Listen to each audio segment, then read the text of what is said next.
Bonjour, aujourd'hui je vais vous présenter l'Octoclick. Donc c'est un verrou qu'il ne faut déjà pas confondre avec le clic sûr pour tube octo. Ce sont deux verrous pour tube octo, mais ils sont différents et incompatibles entre eux.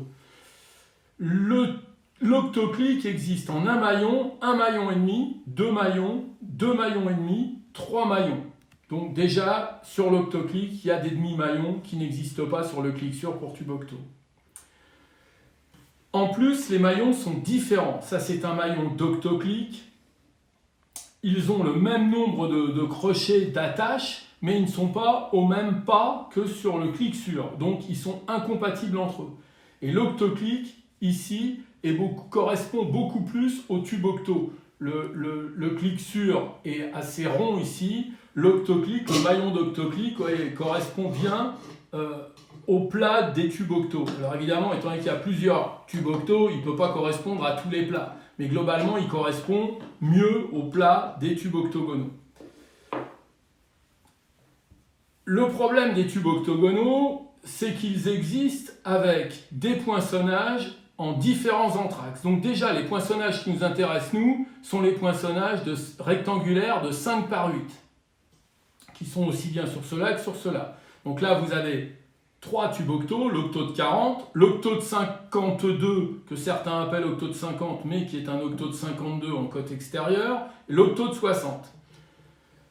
Il y a aussi d'autres tubes octo, mais ce verrou n'est pas adapté aux plus gros tubes octo, 70 et ainsi de suite. Mais là, on est en anthrax 60, là on est en anthrax 75. L'avantage de l'Octoclick, c'est qu'il peut s'adapter aussi bien aux anthrax de 60, de 67,5 et de 75. Parce que son fil d'attache, donc ici on a un fil d'attache qui pivote mais qui est fixe, et ici on a un fil d'attache qui peut bouger latéralement. Donc on peut le mettre ici, ici il y a un petit trou, donc il faut d'abord l'insérer dans le point de pivot, et après le mettre dans la fente, voilà, et là par exemple il serait bon pour un tube poinçonné à 67,5. On va le remettre en 60, donc tout ça c'est interchangeable, donc ça c'est très bien pour la réparation, on ne sait pas sur quoi on va tomber, on peut changer à ce niveau-là. Il a aussi un autre avantage, l'Octoclick, que n'a pas le clic sûr pour tube octo, c'est qu'il est fait pour s'adapter sur des lames à petits crochets ou des lames à gros crochets. C'est-à-dire que là, on n'a pas la mauvaise surprise du chantier, j'en ai pris pour petits crochets et ma lame a un gros crochet, j'arrive pas à les enfiler dedans et même si je les enfile, elles pivotent pas bien. Là, on a ici une petite lamelle, on vient pousser dessus avec le doigt et à ce moment-là, cette partie-là peut se pivoter et donc devenir une attache pour lame à gros crochet alors qu'au départ, elle était une lame à petit crochet. Comment se fixe-t-il? Donc, très simplement, on va donc relever les deux crochets, on va prendre un tube à anthrax 60, il est même à anthrax 30, mais on va se servir d'anthrax 60, on va relever les crochets, on va le positionner, donc un crochet à fond, on le lève pour qu'il aille bien à fond, l'autre on le lève également, et maintenant on n'a plus qu'à verrouiller ici. Et là, on a un Octoclick qui est complètement verrouillé sur le tube. On voit que le fabricant a quand même prévu, moi j'aime pas ça, des trous pour pouvoir le fixer sur le tube.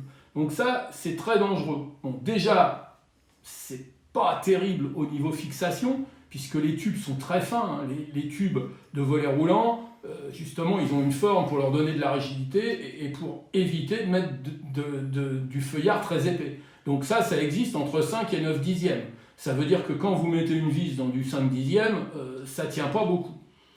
C'est un autre très très gros inconvénient, c'est qu'en général, aujourd'hui, il y a des moteurs à l'intérieur du tube.